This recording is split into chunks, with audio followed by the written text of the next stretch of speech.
네, 코로나19 통합 뉴스룸 정원효수입니다. 코로나19 신규 확진자가 사흘째 100명대를 유지했습니다. 지난 이틀간 200명에 가깝던 확진자 수가 오늘은 160명대로 내려왔는데요.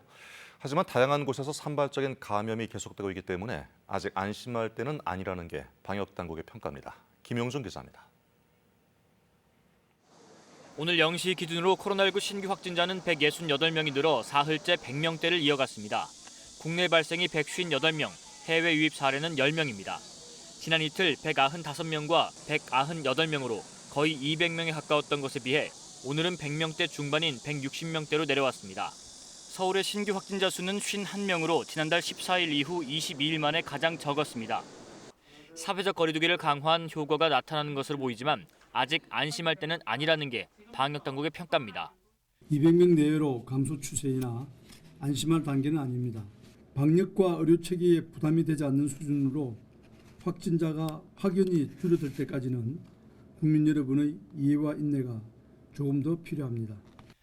실제로 최근 2주 동안 격리 중인 환자만 2,200명 넘게 증가했습니다.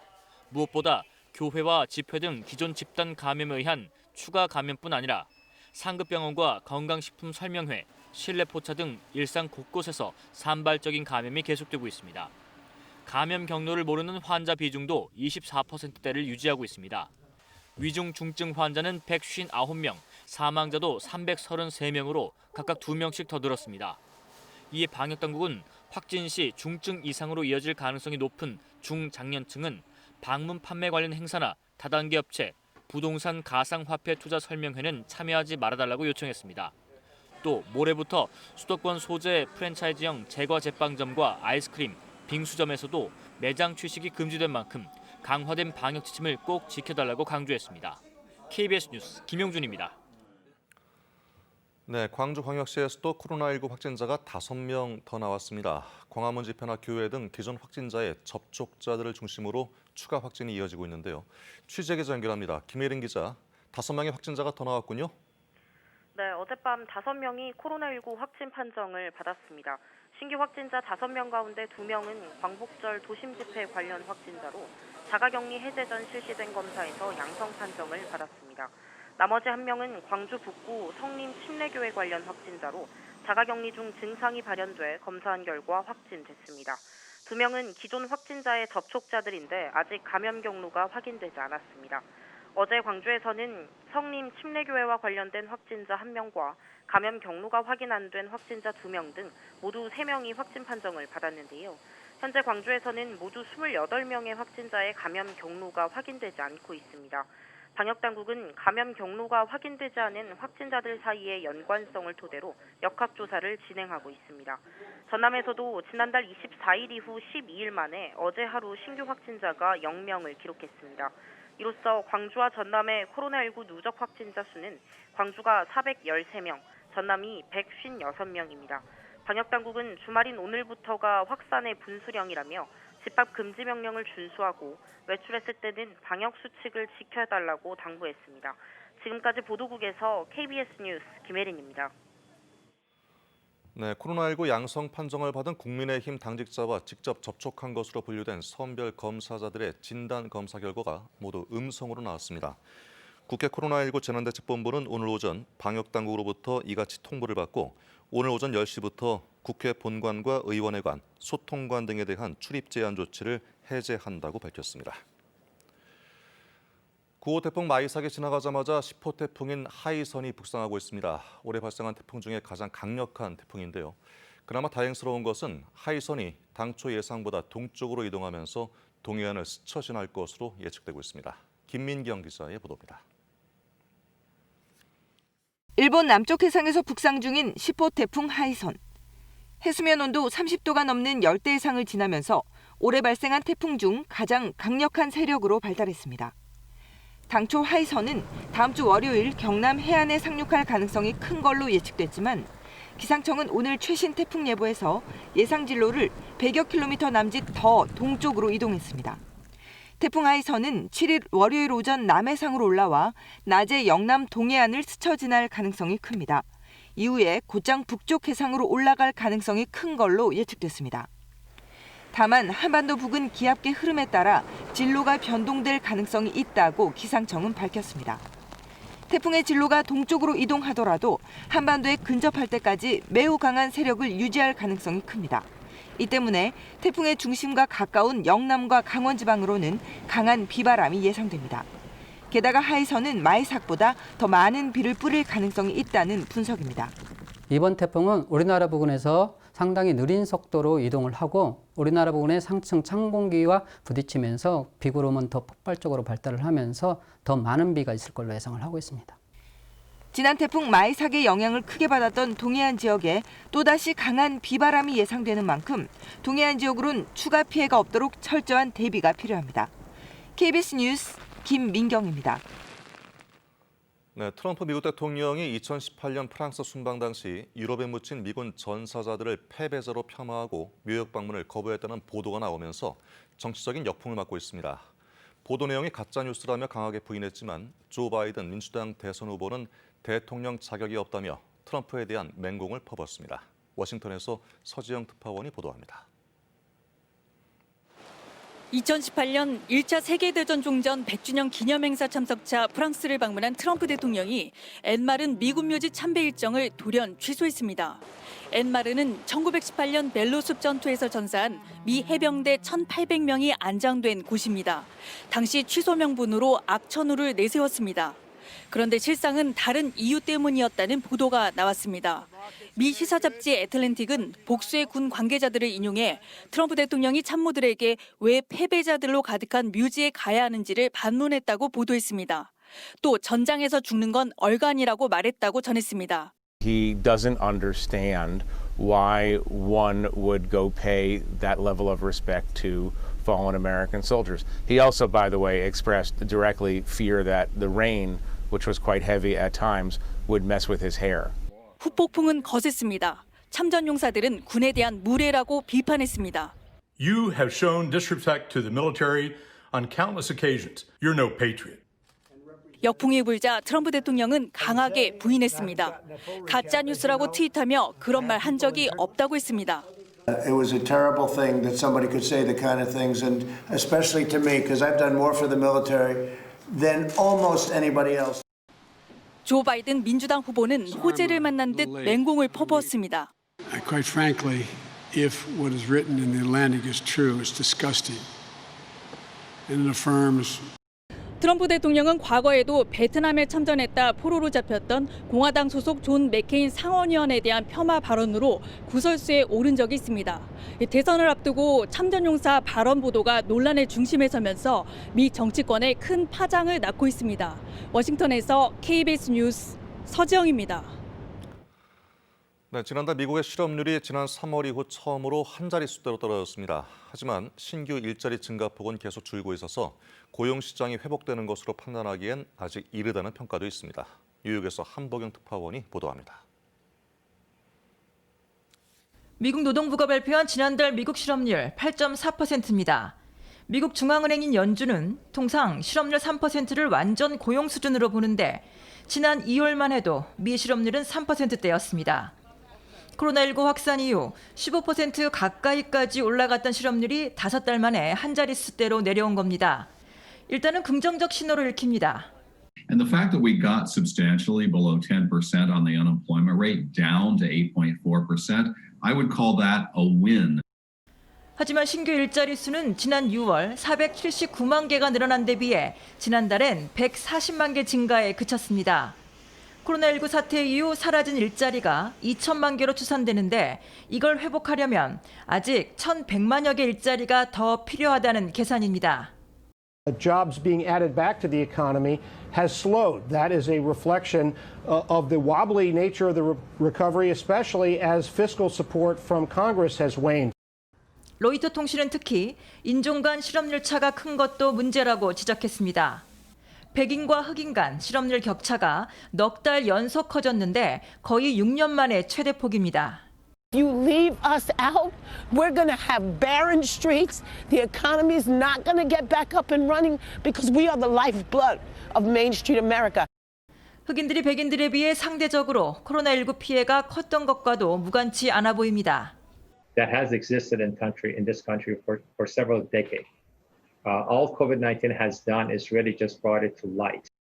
실업률이 전문가들의 예상치보다도 훨씬 밑돌아 선방한 건 맞지만 자칫 정부나 의회에 미국 경제가 완전히 회복세로 접어들었다는 잘못된 신호를 줄 우려도 있다고 외신들은 전했습니다. 뉴욕에서 KBS 뉴스 한보경입니다. 새 일본 총리를 결정하는 집권자민당 총재 선거를 앞두고 당선이 유력한 스가 요시히데 관방장관이 70%에 가까운 표를 확보한 것으로 알려졌습니다. 자민당 총재 선거는 오는 14일 양원 총회에서 소속 중의원과 참의원 394명과 전국 47개 도도부현 당원을 대표하는 141명이 한 표씩 투표권을 행사하는 방식으로 치러집니다. 전체 535표 가운데 과반인 268표 이상을 얻는 후보가 새 총재로 취임하고 16일에 소집되는 임시국회에서 차기 총리로 지명 선출됩니다. 북한 함경남도 신포조선소에서 중거리 잠수함 발사 탄도미사일 SLBM의 시험 발사 준비로 보이는 활동이 포착됐다는 분석이 나왔습니다. 미국의 싱크탱크인 전략국제문제연구소는 웹사이트에 신포조선소 위성 사진을 게재하고 보안구역 내에 정박한 여러 척의 선박 중 하나가 기존의 수중발사 시험용 바지선을 끌어낼 때 사용된 예인선과 유사하다고 밝혔습니다. 연구소는 이런 움직임은 SLBM인 북극성 3형을 시험 발사하기 위한 준비 작업을 시사하지만 결정적인 것은 아니라고 밝혔습니다. 앞서 북한은 지난해 10월 신형 SLBM인 북극성 3형 시험 발사에 성공했다고 선언한 바 있습니다. 네, 보름간 이어졌던 의료계 집단 휴진 사태가 철회될 것으로 보입니다. 밤샘 협상 끝에 정부는 의사들이 반발하는 공공의료정책 추진을 중단하기로 했고 의사협회는 진료 현장에 복귀하기로 합의했습니다. 대신에 코로나19 상황이 안정되면 모든 가능성을 열어놓고 다시 협의를 진행하기로 했습니다. 김진화 기자의 보도입니다. 어제 새벽까지 이어진 협상 끝에 최종 합의문이 도출됐습니다. 먼저 정부는 의대 정원 확대와 공공의대 신설 추진을 중단하고 코로나19 상황이 진정되면 의료계와 정부 간 협의체를 구성해 다시 논의하기로 했습니다. 지역 수가, 필수 의료 육성과 지원, 전공의 수련 환경 개선 등 주요 의료 현안이 의정협의체의 의제 테이블에 올려집니다. 재협의 과정에선 모든 가능성을 열어두는 것을 전제로 했습니다. 단순히 갈등을 잠시 멈추는 것을 넘어서 우리 보건의료체계의 건강을 개선하기 위한 근본적인 고민도 함께 해나가기로 하였습니다. 의사협회는 집단 휴진을 중단하고 진료 현장에 복귀하기로 했습니다. 예고된 3차 의사 총파업을 접고 이제 집단 행동을 멈추고 우리가 진료 현장으로 복귀할 수 있다는. 의사협회는 앞서 민주당과 이런 내용의 합의문에 서명했습니다. 의료계가 반대해온 공공의료 정책을 원점에서 재검토하기로 정부와 여당이 약속하고 문서화한 것입니다. 정부 여당은 정책과 관련된 과제를 안게 됐고 의사협회는 여러 문제들에 대해서 응답할 의무를 안게 되셨습니다. 대한의사협회와 충분한 사전 협의를 거치고 이런 정책을 추진했더라면 이런 커다란 사회적 혼란을 피할 수 있지 않았을까 하는. 정부는 합의에 따라 의료계가 진료에 복귀하기로 한 만큼 전공의 6명에 대한 고발 조치를 모두 취하하고 공정거래법 위반으로 의사협회를 신고한 것도 철회했습니다. 또 의사 국가고시 실기시험 재접수 기한도 내일까지로 연장했습니다. KBS 뉴스 김진아입니다. 네, 우여곡절 끝에 정부와 의사협회 간의 합의는 이루어졌지만 불씨는 여전히 남아있습니다. 그동안 무기한 집단 휴진을 이어온 전공의들이 협상 과정에서 배제됐다며 반발하고 있는데요. 계속해서 양민철 기자의 보도입니다.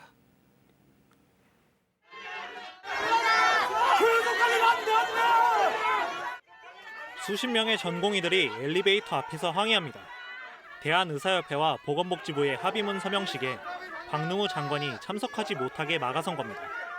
전공의들은 의협과 정부, 여당이 맺은 합의안에 자신들의 의견이 배제됐다며 의협 측에 해명을 요구했습니다. 다시 한번 이 상황이 문제 있다는 것을, 문제가 된다는 것을 말씀드립니다. 저희 역시 한 명의 전공의로 한 명의 의사로 매우 분개한 상황입니다. 반면 의협 측은 전공의 대표들이 참석한 회의에서 정당한 절차를 거쳐 나온 것이라고 반박했습니다. 특히 협상 전권을 부여받았는데 독단적인 결정이라는 건 말이 안 된다고 강조했습니다. 의협 단일안을 만들어서 그 안을 가지고 이제 제가 실무협상팀을 데리고 와서 협상을 하게 된 것이죠. 따라서 최대 회장 개인의 독단적 행동이라는 것은 그 말 자체가 성립이 안 하는 것입니다. 또 전공의 대표들은 고발된 전공의와 의대생들에 대한 피해 대책을 마련해달라고 촉구했는데 정부는 곧바로 고발 조치를 취하했습니다. 어렵게 이뤄낸 합의를 놓고 의료계 내부 갈등이 계속되는 가운데 의대생 90%가량이 의사 국가고시 접수를 취소한 상태입니다. 당장 다음 주 시험이 제대로 치러질 수 있을지 의문입니다.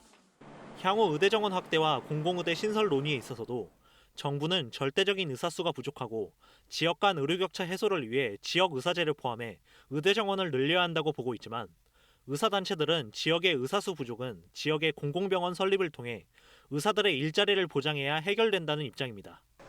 정부와 의료계의 입장차가 여전한 가운데 재논의를 하겠다는 것만 합의에 이른 셈입니다. KBS 뉴스 양민철입니다. 네, 홍남기 부총리 겸 기획재정부 장관이 국제신용평가사 피치의 연례협의단과의 면담에서 코로나19 재확산으로 취약계층 피해가 우려된다며 경기 보강 등 필요한 조치를 강구하겠다고 밝혔습니다.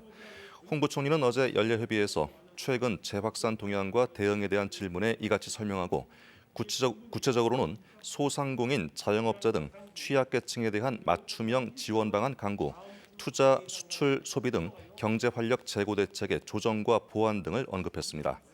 또 재정 건전성 지표 악화와 관련해서 중장기 재정 건전성에 대해 각별히 경계하고 있다고 말했습니다.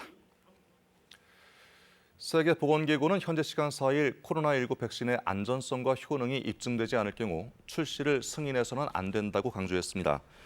거브러이어수스 WHO 사무총장은 정례화상 언론 브리핑에서 이 같은 입장을 밝혔고 백신이 개발돼도 광범위한 접종은 내년 중반까지는 어려울 것으로 전망했습니다. 또 백신 공동 구매 배분을 위한 국제 프로젝트인 코백스 퍼실리티에 현재까지 170개국이 참가했다고 전했습니다. 최신의 태풍 정보에 따르면 10호 태풍 하이선의 진로가 동쪽으로 틀어졌습니다. 태풍은 뜨거운 바다를 지나면서 힘을 더욱 키워 오늘 오후에 초강력 태풍으로 발달하겠습니다. 하지만 우리나라 서쪽에 차고 건조한 공기가 태풍을 밀어내고 있어 이번 태풍 우리나라에 상륙하지 않고 동해안을 스쳐 북진할 전망입니다.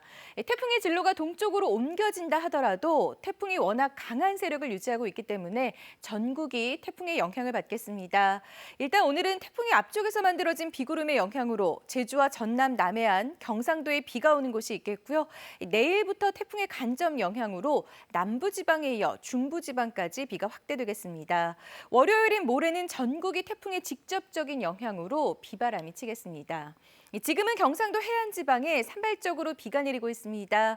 우선 내일까지 예상 강수량은 강원 영동과 경상도에 20에서 60, 그 밖에 전국에 5에서 40mm 정도입니다. 낮 최고 기온은 서울이 29도, 광주 27, 대구가 26도로 충청 이남 지방은 어제보다 1도에서 5도 낮겠습니다. 태풍이 북상하고 있어 오늘 오후에 제주 남쪽 먼바다부터 물결이 점차 높아지겠습니다. 날씨 전해드렸습니다. 네, 코로나19 통합 뉴스룸 다음 뉴스는 2시에 전해드리겠습니다. 고맙습니다.